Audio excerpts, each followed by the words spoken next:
here's your host, Chelsea Edwards.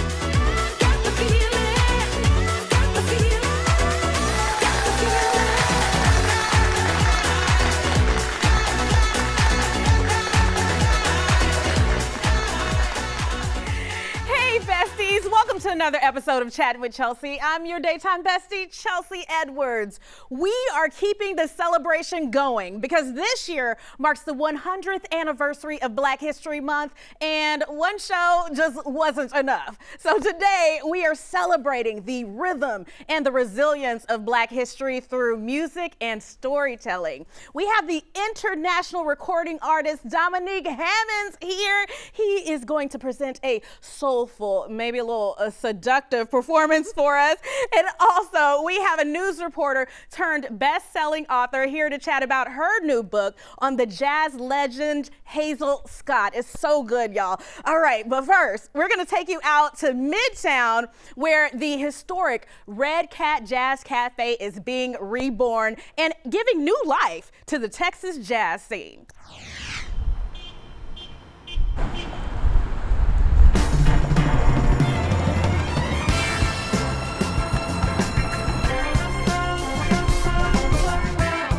Jazz is the kind of music that transcends race. The lifeblood of music is found in jazz. And you talk about the instruments that were played. Those same instruments are used in every facet and genre of music today. Historically in Houston, Texas, when you think of jazz, you think of Red Cat. I remember Red Cat as a place to go for jazz downtown back in the day. I feel like some people just did not know what happened to the old spot. Well, we had a partnership that parted ways. Also the Storm.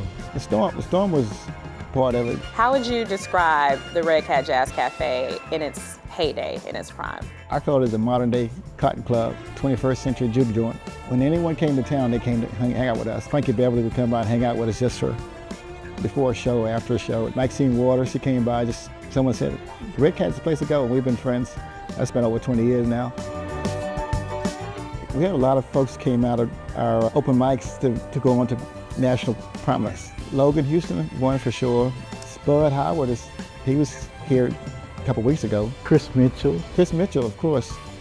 The great Kyle Turner. Yeah, Ronnie Laws is like my big brother, so he's cemented in our memories. When you talk about the preservation of jazz music, you're talking about the foundational truths of understanding talent and how when you nurture your talent in the next generation, it can be seen not only by one, but seen by the world. You know, songs transcend time, music transcends time. So when you talk about how Sam has imparted within the Red Cat Jazz Preservation Society to nurture space for kids in underserved communities, to give scholarships, to start the Rising Star Talent Competition that actually shows and highlights those kids, to bring in high school bands. It shows that they can be the next Ronnie Lyle. And I think, you know, we have the next generation of musicians that can change the world.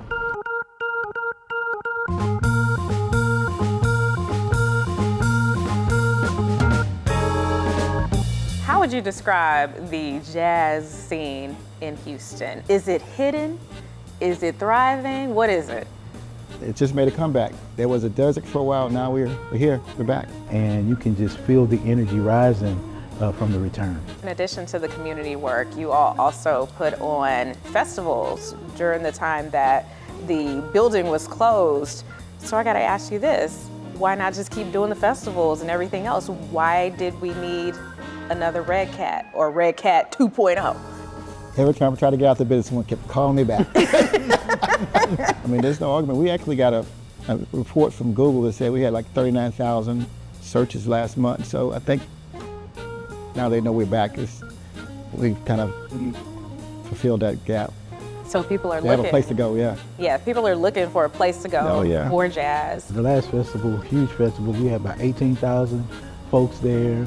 It was at Moody Gardens in Galveston. A beautiful array of every walk of life. And when I say Sam had the best lineup known to man, and jazz was flowing through the air, And I think that, you know, the Jazz Festival is a time that you can come together like a family reunion. But, you know, to be honest, the Red Cat is almost like a musical church. You know, you come together once a week to get your dose. The best thing that happened here was we have a partnership with Bar Divas here. That, you know, is making my job a lot easier now. It's just a great space to feel love, to feel the vibrations of energy that flows through music, and to see how it actually lifts you. And it rises your vibration, you know, your consciousness is lifted. You walk out feeling way better than you walked in, and you might meet some new people that could actually change your life. So come on through, you know, have a bowl of gumbo, or have a glass of champagne, and just enjoy the life that comes with music. Man, I love that they brought the Red Cat back. You can go to redcatjazzcafe.com for more information on opening days and hours. We're going to take a quick commercial break, but when we come back, we've got best-selling author Rashonda Tate to chat about her new book, With Love from Harlem.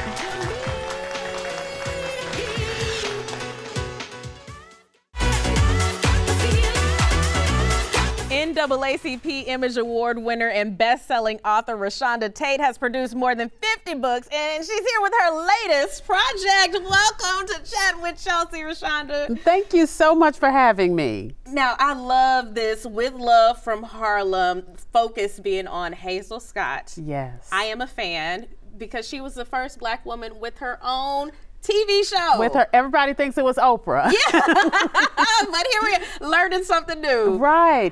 You know, she should be a household name, but she's not. There are so many people that don't know about her, which is why I wanted to do her story, reclaim the narrative, and just unearth all the great things that she did. Yes. Now, she immediately, I want to say immediately, but it seemed like she really rose to fame really quickly through jazz. As a jazz performer? Yes, so she was actually one of the greatest entertainers of her time, the 1940s. Bigger than Billie Holiday, Sarah Vaughan, but because she was so vocal and outspoken with civil rights, she was basically erased from history. But she was the highest paid entertainer of her time, married Adam Clayton Powell Jr., the congressman, and her story just, she fought for civil rights and was just a phenomenal person that we should all be celebrating, and people don't know. Yes, and you described them, her and her husband, as like the first Black power couple. They were. They called them the Black Camelot. They were actually the biggest power couple, Black or white, of the time. Wow. Their wedding was had 3,000 people, covered by Life magazine, because they were changing the world through art and activism. The only problem is Adam Clayton Powell Jr. You know, he was the king of Harlem, but he also had a little messy side to him, including the fact that, you know, he had a wife when they first got together. Ooh-wee. Okay, all right. It's a little tea in there as well. Yeah, you actually wrote this, like it's not just a nonfiction listing all the things that happened in her life, but it's not the story. You lay it out as a story. It is a historical fiction, and that is what I write now. I love that because it allows me to have the best of both worlds. I'm a journalist by trade, but this allows me to lay the foundation with facts and then fill in the blanks with fiction. Yes. Now, formerly being a news reporter, Yes.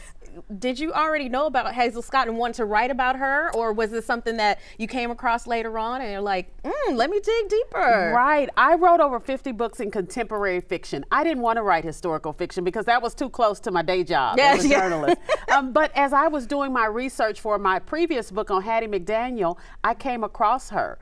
And I was just dumbfounded that I didn't know her. I'm educated, I'm all of this, and I didn't know all of these great things about her. And that caused me to dig more. And I did 3.5 years research to write this historical fiction novel. Ooh, 3.5 years. I mean, that is some sweat equity into this book. Yes. What was your research like? What avenues did you go down to really put this together? Yeah, so you can't do it on the internet because everything on the internet is wrong. Can't trust me. I went to libraries, the Library of Congress, the Schomburg, and I spent hours going through her unpublished autobiography, reading personal letters. There were so many personal letters that I felt like I probably shouldn't be reading.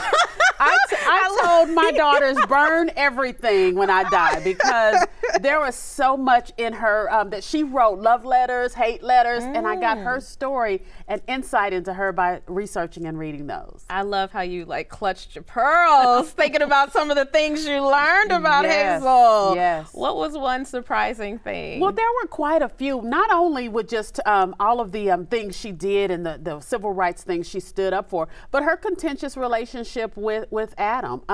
I didn't like at the beginning, that he was a married man, but he was 6'4", charismatic, a congressman, or he was a councilman at the time, but she was 22. And I had to remind myself, I did some things at 22 I might not be proud of. I don't want to be reminded. Right?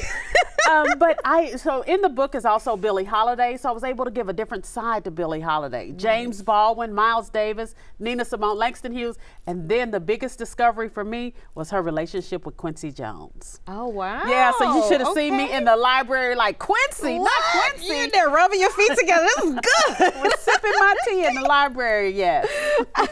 How do we know what's fact and what's fiction in the book? Well, that is the great thing about historical fiction. You're reading the whole time and like, I'm going to go research myself to see what's accurate. Yeah. But at the end of the book, I do a historical note to let the readers know this part was really true. I didn't take a whole lot of creative liberties, but I do talk about that, which I did.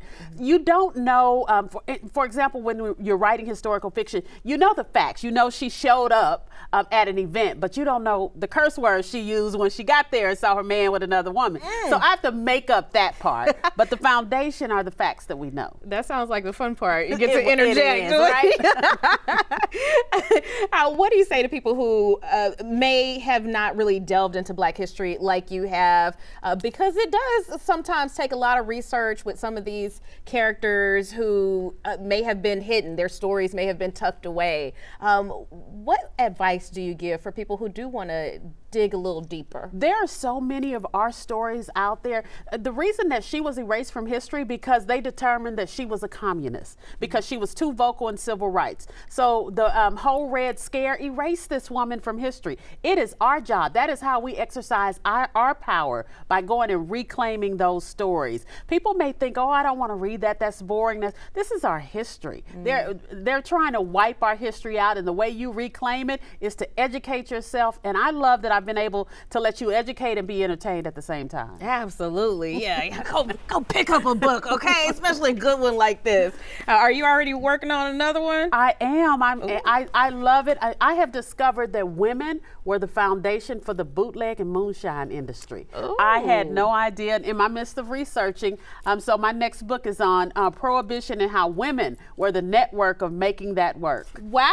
Yeah, okay. Yeah. Sounds like it's going to be a lot of tea in that book. Oh, yeah. Tea with a little extra something in it. Yes, ma'am. Well, thank you so much. I am looking forward to getting into this and following your other works. Anything else we should be on the lookout for? No, I'm super excited. I'm on a 28-city tour. They can find that out on my website. We just hit USA Today bestseller list, so I'm excited. Woo! All right, we're celebrating with you, ma'am. Thank you for bringing this to us and sharing Hazel's story. Yes. So many people. All right, guys, we're going to take a quick break, and when we get back, we will be with Dominique Hammond. Oh, he's going to perform, y'all. So good. Come back to me.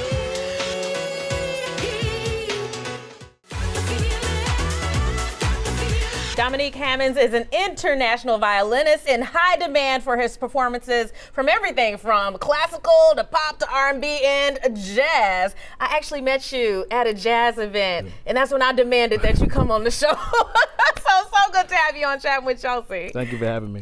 When did you first pick up a violin? So I started at the age of 8 years old, and I started in the 4th grade, and since then I started playing classical music, and as I've grown throughout my career, I've branched out to other genres. Yes, and you have definitely caught our attention, like folks across the globe. Mm-hmm. How did that pop off? It kind of started on social media, really. It was a viral video that was placed on Facebook of me playing chopper style, and so since then I've just been posting a lot of just cover songs, and it's just been growing. So a total of all my social media combined, I have 3 million followers. Wow, that's incredible. Okay, because you deserve. You're so talented. Thank you. You do so many different genres. Do you have a favorite? I would say R&B is my favorite. Yeah, that's my favorite. But I like to incorporate a lot of smooth jazz. A lot of people call me a soul violinist, so I put a lot of soul into my music. So, but if I were to choose, it'd be R&B for sure. Nice. How did you develop that? I mean, because your music, you do other songs, but you also have your original, and it makes me want to. Yeah. Like I said, I was classically trained, so I've been in various orchestras over time. In high school, I started playing gospel music, and gospel kind of was the gateway to branch off into other genres. So after that, I started incorporating R&B, jazz, hip hop, and I started noticing a lot of people was liking it. So I was like, I might as well just stick to this, and ever since then, it's been growing. I love it. Now, I hear you're going to serenade me with a little something.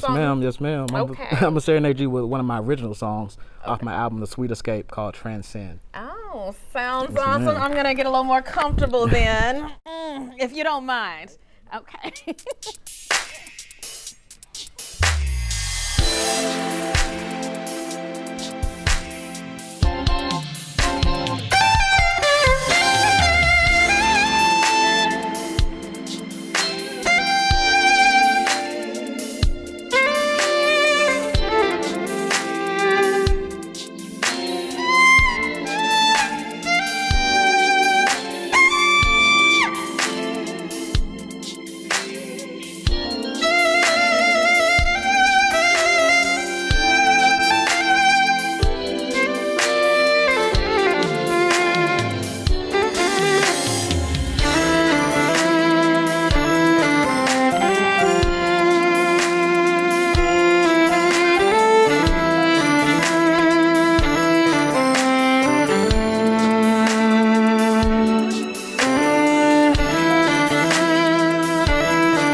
We hope you enjoyed this episode of Chattin' with Chelsea. Now, Dominique, where can people find your next shows? So you can visit my website, dominiquehammons.com. It has a list of my schedules, upcoming events, music.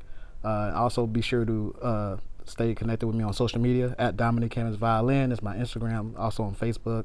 And then I have all my music on all streaming platforms. So just type Dominique Hammons, you'll see all my catalog. Yes, you got some great stuff coming Thank up, you. so people got to tune in for that. All right, Rashonda, where can people find all your books? Anywhere books are sold, wherever books are sold, all kinds of books. All right, yes, fill the library with them. All right, you guys go ahead and subscribe to our YouTube, Chattin' with Chelsea, and keep up with us on social at Chelsea Show Fox. Wardrobe provided by Trezor Cache Boutique. We'll see you on the next Chattin' with Chelsea.